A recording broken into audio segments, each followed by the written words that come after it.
Hey, hey, hey, Nikki Brown here. No matter where you are, what part of the world you're in, I hope that you're having a good day. So, I just wanted to talk a little bit about dating in Atlanta, right? Um, there have been articles written stating that basically Atlanta is the worst place to date, um, which I kind of agree with. Um,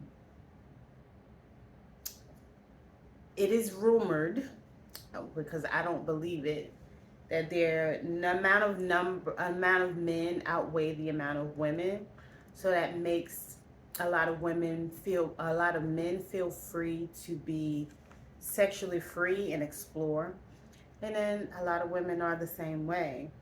Um, and this is not me judging. This is me just saying that's kind of how it is. You find a lot of people like the same sex. You have a lot of people who are already in a relationship who want to play around. Um, or some just don't want to be in a relationship because, like I said, they say that, the amount of eligible men or eligible women outweigh the number of eligible men. So some people just don't want to settle down or commit. But it's a matter of being confident, right? Setting your boundaries, standing your ground, and saying what you mean, meaning what you say. Knowing your worth and adding tax, right? I'm just eating a frozen eggplant parmesan. Knowing your worth, your value, and not feeling like you have to settle for something that you don't want to deal with is very important.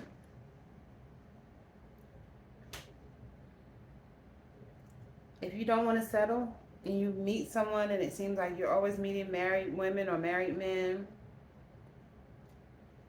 or people who are already in relationships or living with someone or people who, are maybe bisexual or people who just don't want to commit or you feel like the person is not on your level, whatever it is, you don't have to choose this person because it's not about who you attract, it's about who you accept into your life.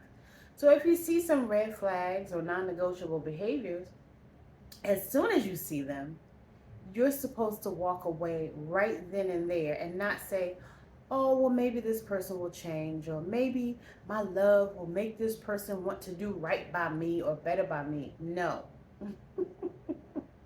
When somebody shows you who they are, believe them the first time, not the second time, third time, fourth. So you either accept the person for who they are, the way that they are, or you move on with your whole entire life. That's kind of how that goes. You don't expect them to change. You don't expect them to do anything different. So if you meet someone who has a body odor, you need to speak up about the body odor. And if they're not willing to improve their body odor, they're probably never going to improve their body odor.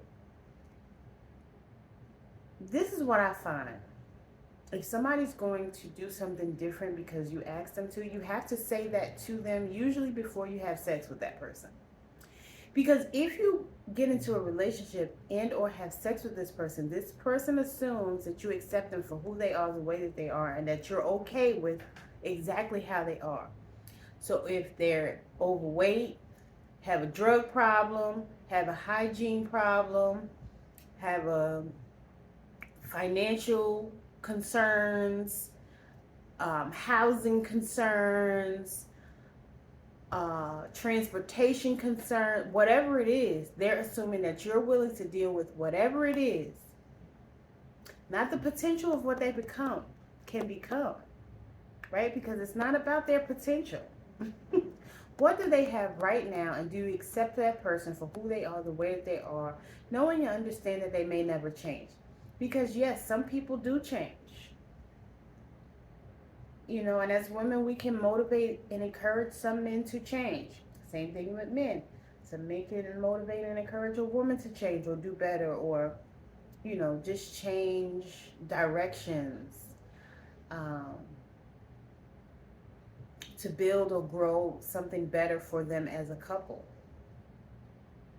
But if you have somebody who plays video games all day, right, and they've been doing this for 10, 20 years, way before they even met you, you either have to accept that this person plays video games all the time, or decide this is probably not the person that I want to be with.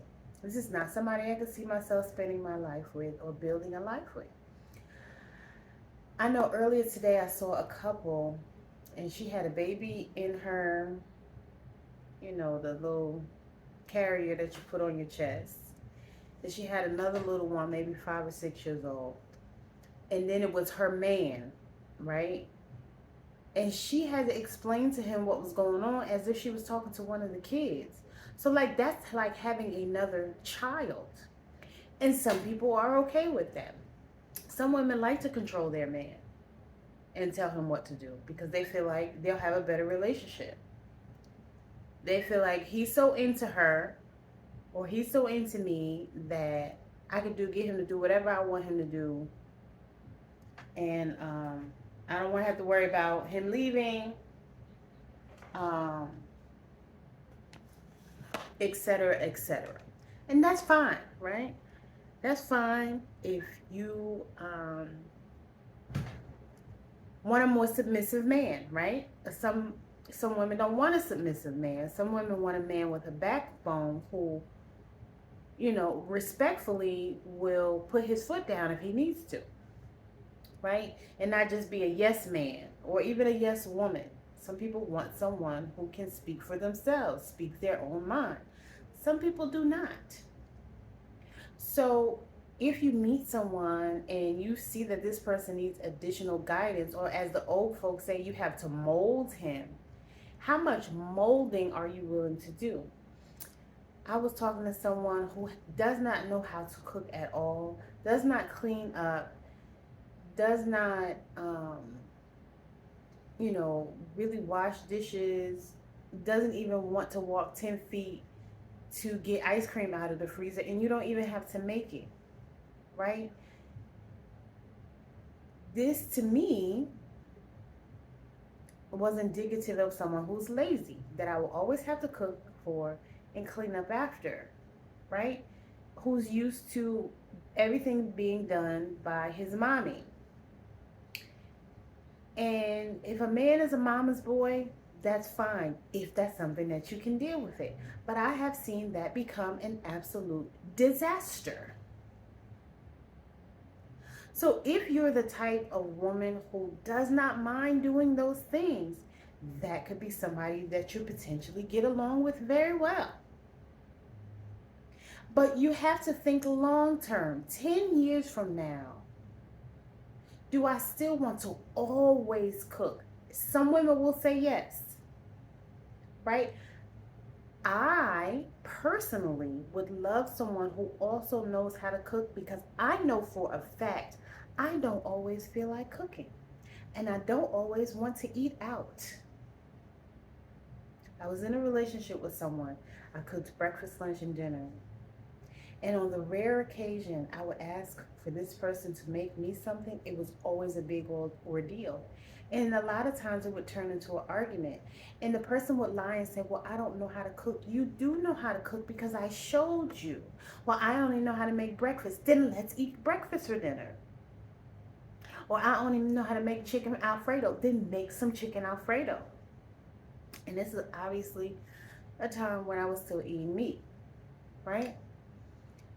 And that is very frustrating, and that is very disappointing. When you have someone who won't even make an effort, like you'll do for this person and the person is not willing to do for you. Every relationship should have reciprocity or equal give and take, whether it's a familial relationship, a romantic relationship, or even a child-parent relationship. And you can teach your children how to be givers. Them giving might be them painting you a picture in crayon, at school that they did in kindergarten, and then, gradually move up from there. But every relationship should have reciprocity.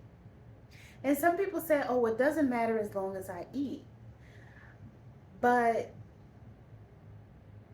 it does matter, right? Especially for somebody like me who mainly eats healthy, to talk to someone who only makes microwave food, and I don't even own a microwave, right?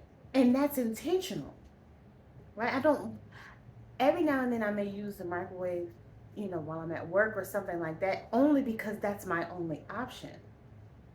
But I don't own a microwave because I would rather use my oven or the stove to warm up my food. I don't want all of that extra radiation. This is a lot of times why a lot of these diseases that weren't around 50, 60 years ago are now present. Microwave ovens. I think microwave came out in the 60s or the 70s.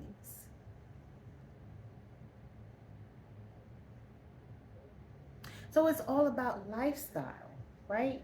So again, if I don't feel like cooking, then we either just don't eat, or I have to be subjected to something that I don't want to put in my body all the time on a regular basis. I don't even want to be around the radiation.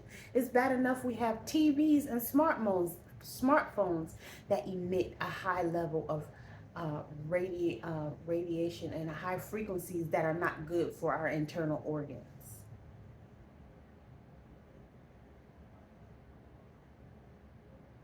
But again, that's just me, because some people feel like, oh, as long as I eat. Now, I'm eating a frozen dinner right now, but that's not normally my thing. I normally like to cook, not heat up. There's a difference. And I understand everybody doesn't cook. Everybody doesn't like to cook. Everybody doesn't want to cook, and that is fine. But again, for myself personally, to deal with someone who does not know how to cook at all, I know for a fact that at some point in time, even if it's 10 years later, that will be a source of frustration for me. Is it a big deal? No. Would I make a big deal about it? Probably not. But that would mean that that's something that in that particular relationship, I'm not enjoying. I'm not going to enjoy being somebody's mother. That's how I would feel. If you have to cook and clean up after a grown person, you might as well have another child. Because it then just feels like a child that you're having sex with. And then you have to explain everything and do everything for this person, because it's like this person can't think independently on their own. After a while, that's no fun. I promise you. So, it all depends on what someone is looking for. Everybody's boundaries are different, right? Everybody wants something different out of a relationship or out of a partner. And so it's all about what you want, what you're willing to accept, and what you feel like you can deal with long term, if you want a long term committed relationship. If you don't, then do whatever you want to do, right? But again, if you meet someone in the city of Atlanta and this person is already in a relationship and you're okay with being the third person, by all means, do you. But a lot of people feel like that's, a sign of low self-esteem. So, be confident and choose wisely. This phone is overheating, so I don't want it to cut off while I'm talking. So I'm just going to go ahead and end the video right now. But as always, it was a pleasure talking to you. Don't forget to like, comment, share, and subscribe. And as always, love y'all. Later.